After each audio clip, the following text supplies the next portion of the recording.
to win this war quickly. Dessen bin ich vollkommen sicher. We're going to do the right measures at the right time. Un decreto supremo.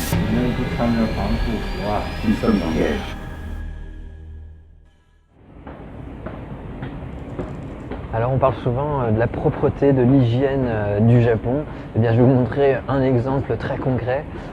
Cette rampe d'escalator qui est antibactérienne. Alors bien sûr, cette rampe n'a pas été installée à cause du coronavirus, elle était là bien avant. Donc c'est un des nombreux exemples au Japon de l'hygiène et de la propreté dans ce pays.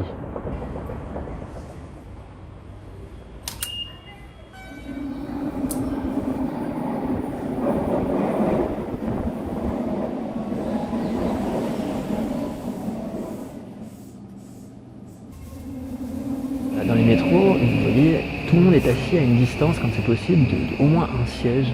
Il y a une distance sociale qui se crée, pas de contact physique et donc pas de contamination. Ici, c'est très silencieux dans le métro. D'ailleurs, je vais baisser ma voix parce qu'en fait, c'est très mal poli de parler. Moi, ça m'a toujours fasciné. À chaque fois que je prends le métro, il y a énormément de monde, mais il y a un silence assourdissant. Et quelque part, c'est une bonne chose parce que pour l'épidémie, ça évite, par exemple, de postillonner et donc de contaminer encore une fois peut-être une personne à côté de soi. Là, ce que vous voyez là, c'est à peine la moitié de ce qu'on a eu lundi. Ouais, lundi, il y avait vraiment le double de tout ce que vous voyez là.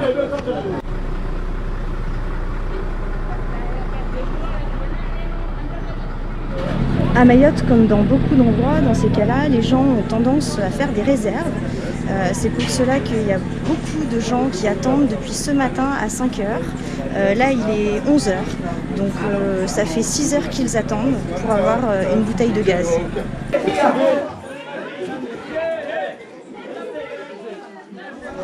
Ça fait 5 jours, j'ai déposé ma bouteille ici jusqu'à aujourd'hui. Peut-être aujourd'hui je vais trouver ou je ne sais pas si je vais trouver ou pas aujourd'hui. Il n'y a pas de manque de gaz, mais ils ont peur parce qu'il y a de maladies.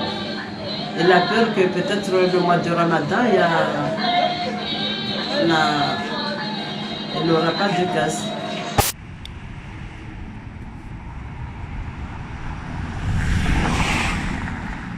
Derrière moi se trouve le palais présidentiel et les 10 et 24 mai prochains aura lieu la présidentielle qui n'est toujours pas reportée. La Pologne est l'un des pays à n'avoir toujours pas touché à cette élection, contrairement à d'autres pays européens. Ici, Andrzej Duda compte toujours faire campagne. En tant que chef de l'État, on le voit partout, que ce soit dans les médias ou dans les régions tout simplement, auprès des personnels soignants mais aussi des personnes âgées, son plus gros électorat. Et ici, en fait, il est le seul à faire campagne puisque les autres n'ont plus le droit de faire des meetings. Pourtant, des ONG et énormément de Polonais, près de 72%, demandent le report en Pologne de cette élection présidentielle. Mais pour l'instant, ils ne sont pas du tout écoutés.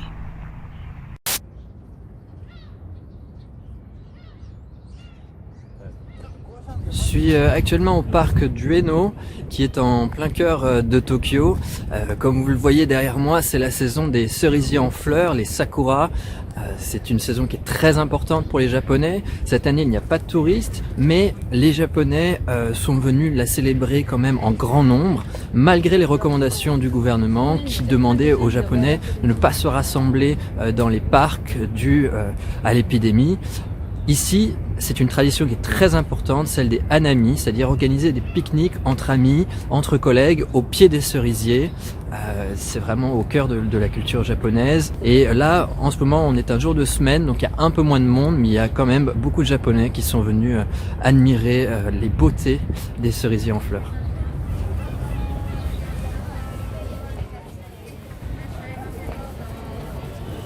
Mais on sent quand même une certaine méfiance depuis quelques jours dans Tokyo.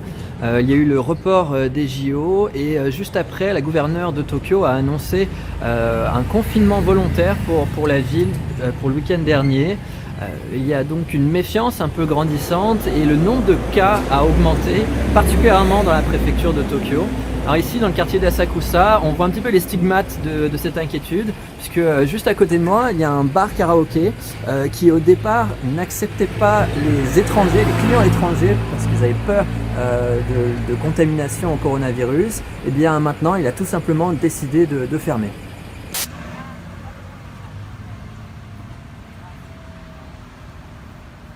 Voilà, alors ici le confinement n'a toujours pas été demandé, déclaré.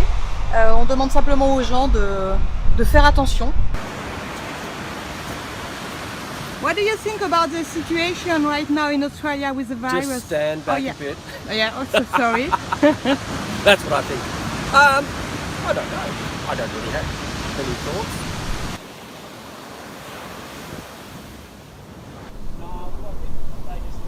Because of the social distancing at the moment, you need to be 1.5 meters apart. I'm okay right now. Yep, that's 1.5 meters, all good. And all the people on the beach are doing the same, or they're... Yeah, most people are doing the right thing, unless they're couples and they're sitting closer. So, yeah, all good so far.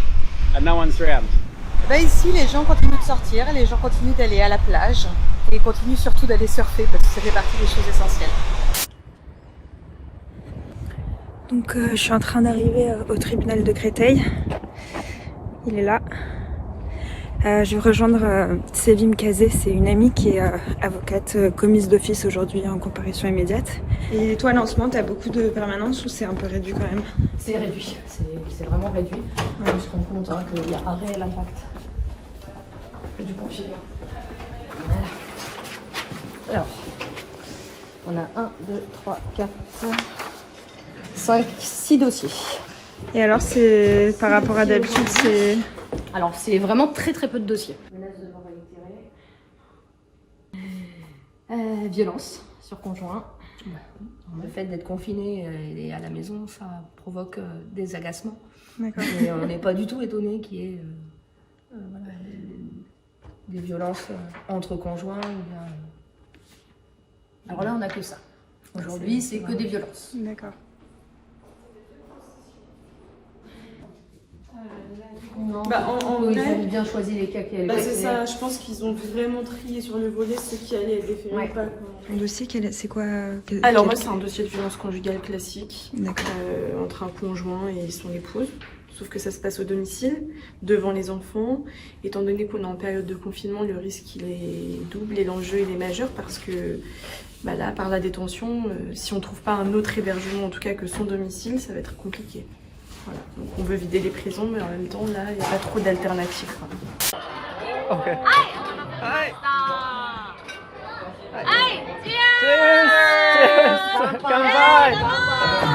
Alors pour conclure cette journée au Japon et à Tokyo dans cette période de coronavirus, comme vous pouvez l'entendre derrière moi, et bien je suis dans un bar, et bien c'est un peu comme d'habitude au final.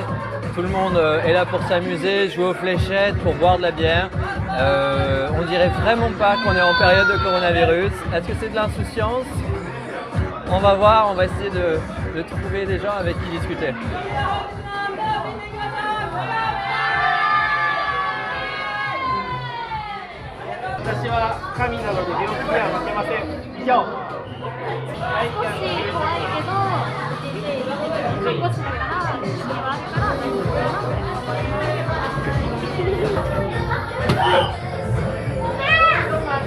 Vous pouvez le voir donc, la fête continue ici à Tokyo. On joue même à des jeux de société, des constructions de Jenga dans ce bar.